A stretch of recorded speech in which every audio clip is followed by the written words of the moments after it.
Great. Thank you so much. It's an honor to be with everyone today. And if you have watched this presentation and are panicking about the amount of complexity that exists in both the decision making and making and bringing a project through to fruition, I want to say there is help, and that's been emphasized a few different times here.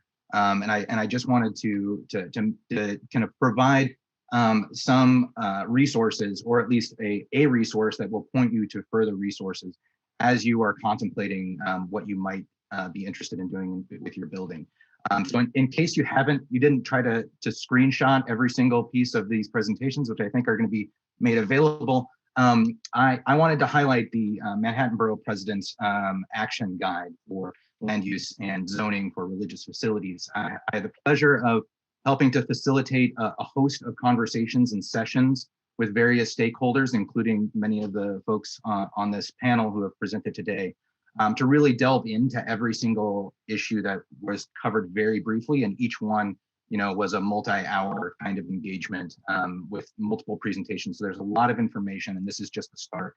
But I wanted to kind of walk through this a little bit because it really does provide an opportunity to follow each step that was highlighted here, and then go down a bit of a rabbit hole on your own to understand a little bit more about your rights and regulations, various kind of planning for which path you might take and things of that nature. So while this is a guide that was produced by the Manhattan Borough President, and there is some specific Manhattan related items in here, if you are outside of Manhattan, in one of the other 4 boroughs, there is still a ton of information and resources in this guide that will be useful to you. And whenever it says Manhattan, oftentimes there's a kind of a parallel resource for the other boroughs as well. So I'll just walk through this a little bit briefly so we can get to the Q&A and the conversation.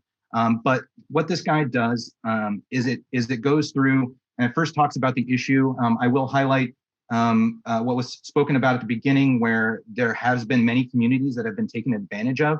If a developer comes to you and they're willing to pay for everything up front, and they have the plan and they have everything for you, that should be a red flag. So be sure to be cautious. There's a lot of horror stories out there about buildings who have gone too fast and too soon and partnered too quickly with folks, and the results have been very negative for their congregations and communities. So I just want to highlight that.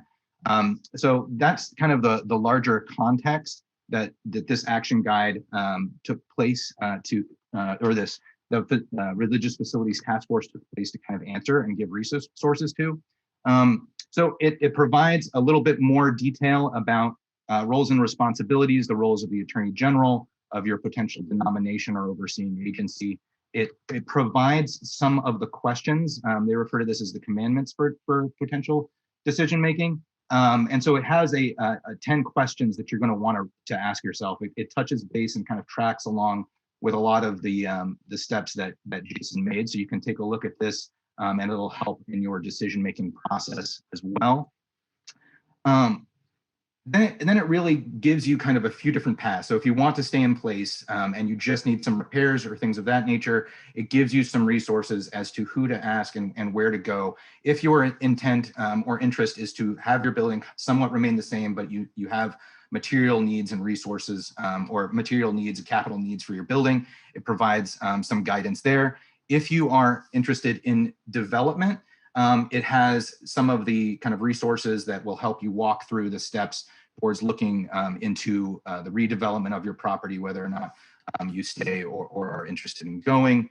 And then it has even a section for if you happen to not have property and are looking for a particular location, opportunities for co-location and things of that nature. There are some resources in here. But lastly, and there is a policy section here, and I think we might get into a little bit of policy a little bit later. But what folks are probably most interested in is the resources section in this guidebook, which really does get into a lot of detail about some of the resources that are available. So it starts with some of the government agencies that exist, including the Department of Housing Preservation and Development, your local borough president's office, community boards. the idea here is to really let you know about all of the government agencies that exist to try to help support congregations that are interested in development, or their landmark, knowing your rights, knowing the resources that might be available to you in those circumstances. And so I really want to highlight, as far as funding goes, there's a whole section here on funding that might be available. Jason mentioned, there is cost associated with any kind of development or redevelopment or repair. And oftentimes people are asking, where is the money for all of this? And so there are resources in here. There's some, opportunities for government funding. Borough presidents and city council members have access to discretionary capital. There are restrictions on that, so you want to look into that. Oftentimes you would have to be partnering with a secular nonprofit that may be within your building in order to access some of the capital funding, because there are restrictions about public funds going towards religious facilities, religious communities that in areas that could be used for sacred purposes. So we can get into that a little bit more in the Q&A.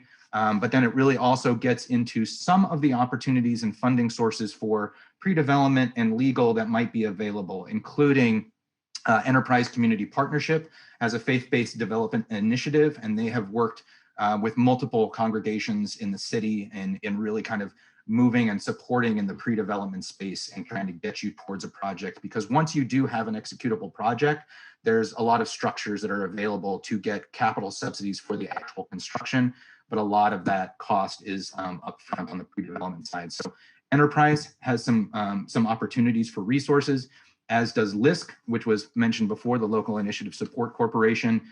They have a program called the New York Land Opportunity Program, or NILOP, where they've partnered in the pre-development space with various congregations. And so there are links to all of these initiatives here. And lastly, lending and financing is also included in this. When you get to the point where you're looking for pre-development loans or development loans, there are a lot of potential opportunities for lending, as well as lending and support if you are just trying to repair and redevelop, do some repair work within your congregation. So I do just want to highlight this, and we can drop the link probably in the chat at some point. But this is a really great resource where you can go down the rabbit hole and kind of learn a lot more and connect with a lot of the various support organizations and resources that are out there.